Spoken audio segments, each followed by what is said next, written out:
본문의 고난을 중심으로 고난의 종류 11번째로 영광의 고난, 고난을 통한 영광, 고난 자체가 영광인 차원이란 제목으로 말씀을 전하겠습니다.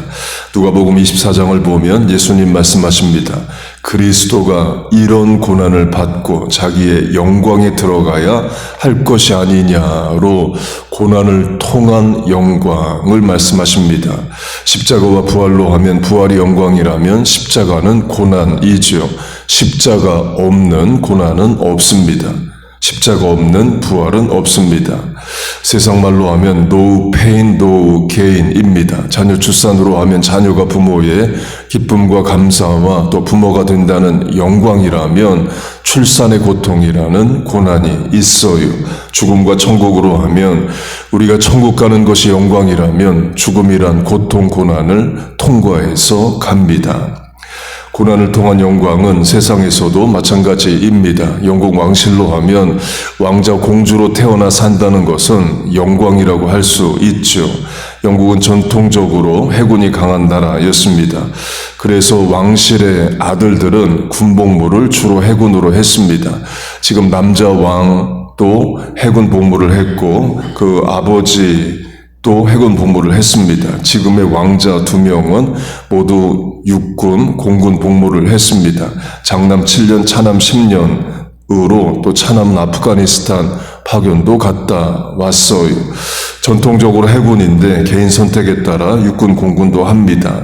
강조점은 왕자들이 군복무를 한다는 것은 전쟁에 나가 죽을 수 있다는 거죠.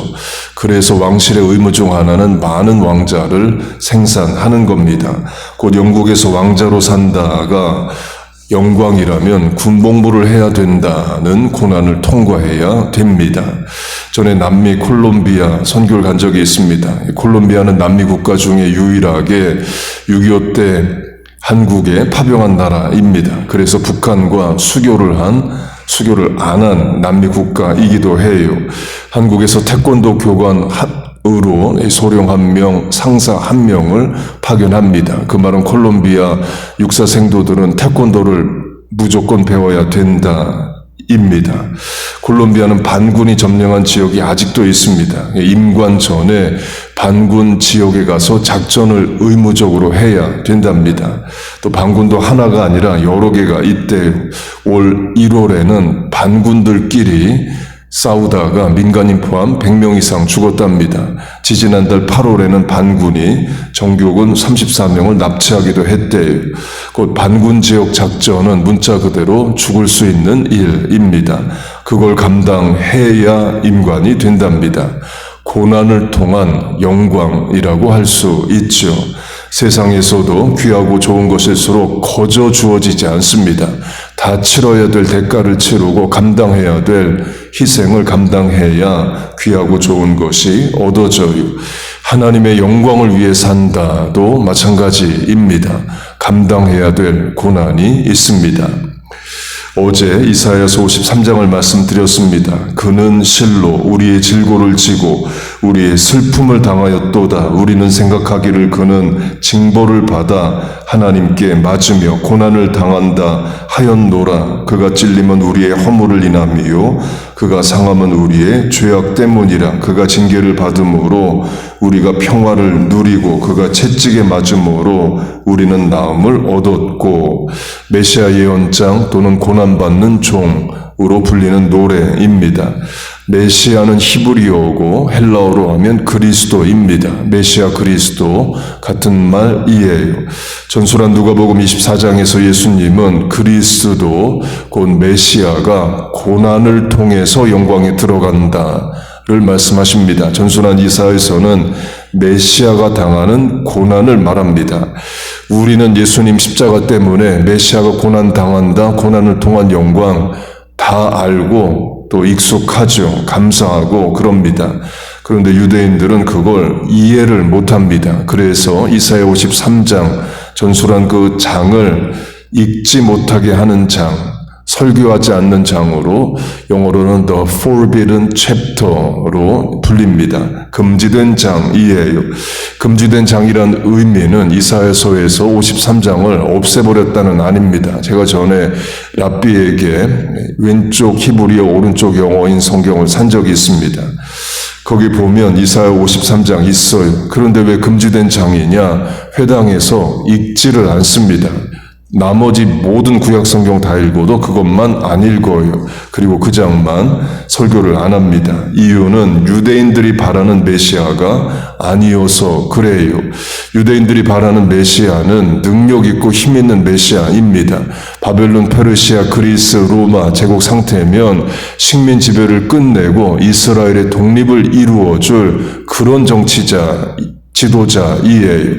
예수님의 제자들도 이스라엘을 회복하심이 어느 때이니까 언제 이스라엘 독립하는 건데요? 를 물어요.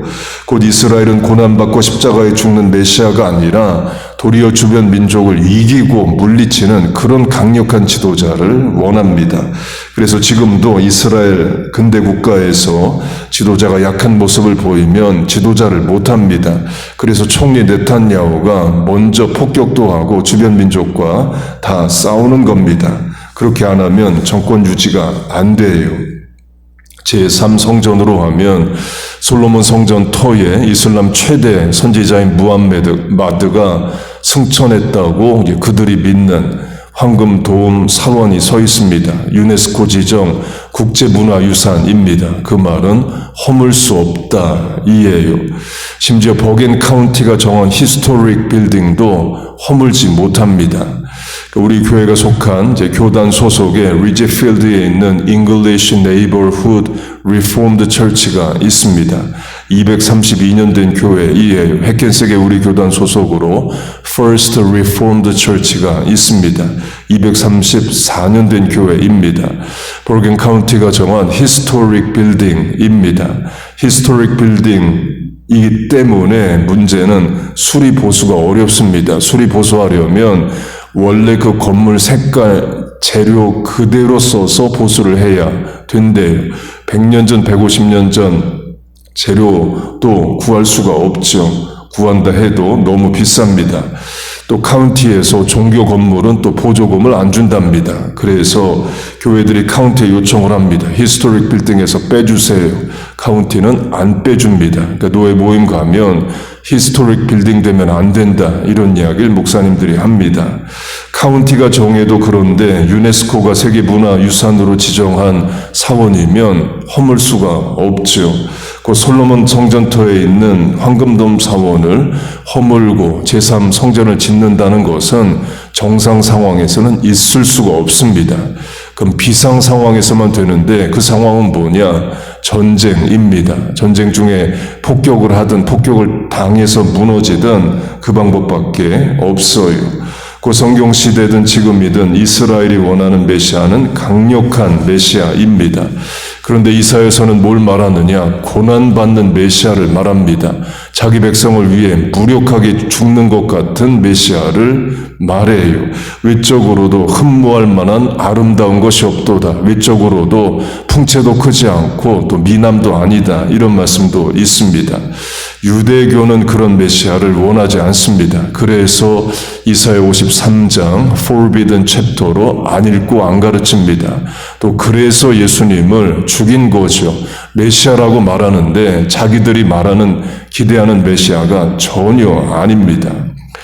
그러나 유대교가 모르는 게 있습니다. 예수님 누가복음 24장에서 말씀하신 대로 그리스도는 메시아는 고난을 감당하여 영광에 들어가셔요. 십자가와 부활을 말하는 거죠. 하나님이 약속하신 메시아는 정치적 군사적 지도자가 아니라 자기 백성의 또 온 인류의 죄 문제를 해결하시는 대속의 고난을 감당하는 메시아인 겁니다. 십자가에서 죽으시는 그리스도이에요. 마지막으로 고난 당하는 자체가 영광인 차원이 있다입니다. 이사야 6장에 이런 장면이 나옵니다. 하나님이 자기 백성 이스라엘이 어떤 상태인지를 이렇게 말씀하셔요. 이 백성은 듣기는 들어도 깨닫지 못할 것이요 보기는 보아도 알지 못하리라. 그들의 귀가 막히고 그들의 눈이 감기게 하리라. 한마디로 말 안 듣는다, 순종하지 않는다, 우상 숭배한다를 말합니다. 그런데 그런 우상 숭배하고 불순종하는 백성에게 하나님이 선지자를 보내겠다 하셔요. 그 말은 그 선지자는 백성에게 가서 귀한 대접받는 게 아니라 매맞고 조롱당하고 핍박당한다를 말합니다. 하나님의 말씀도 안 듣고 우상 숭배하는데 하나님이 보낸 사람 선지자를 귀하게 여길 리가 없죠. 예수님의 산상수훈으로 하면 선지자가 죽임을 당한다를 말씀하십니다. 그래서 이사야는 우상숭배자 므낫세 왕에 의해서 산채로 톱에 잘려 죽었다로 전해집니다. 히브리서에 톱으로 잘려 죽고를 유대교는 이사야의 죽음으로 해석을 합니다. 예레미야로 하면 40년을 선지자로 예루살렘 성에서 외칩니다. 예레미야 귀한 대접을 받지를 못합니다. 매맞고 구덩이에 던져지고 성문에 묶여서 지나가는 사람들에게 조롱을 당하는 그런 일을 겪어요. 나중에 우상 숭배자들에 의해서 죽임을 당했다로 전해집니다. 그 선지자로 보냄을 받는다는 일은 결국 고난받는 일입니다. 그런 문맥에서 하나님 이렇게 말씀하십니다.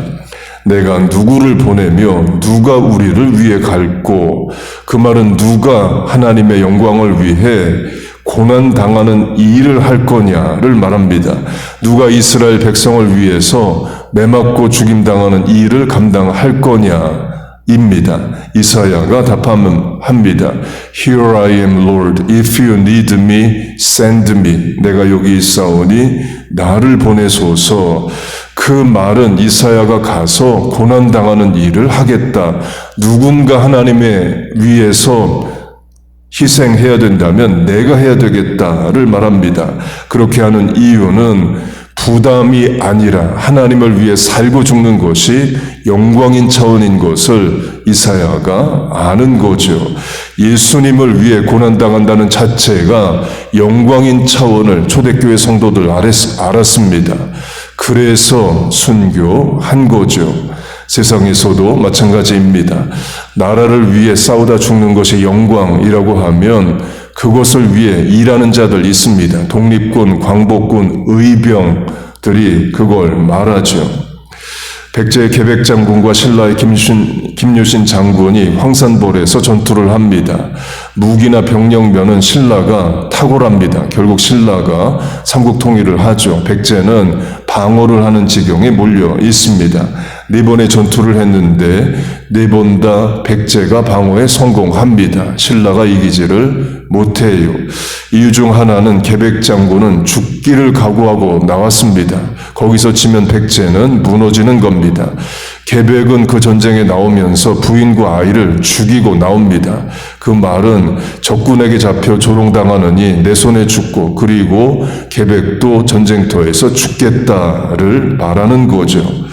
장군이 자기 가족을 죽이고 전쟁터에 나옵니다. 그걸 병사들도 알죠. 죽기를 각오하는 전쟁을 하는 겁니다. 그에 반해서 신라는 그 정도는 아닙니다. 삼국통일은 해야겠지만 김유신이 가족 죽이고 나오지는 않아요. 곧 백제의 기세에 눌려서 이기지를 못합니다. 그때 김유신이 청년 화랑, 전술한 영국 왕실의 왕자들 같은 귀족 아들들과 같은 화랑을 전투에 내보냅니다. 목적은 가서 죽으라는 거예요. 가서 죽음으로 신라군의 사기를 올려오라는 겁니다. 일반 사병이 죽으면 안 됩니다. 나이든 장군이 죽어도 안 돼요.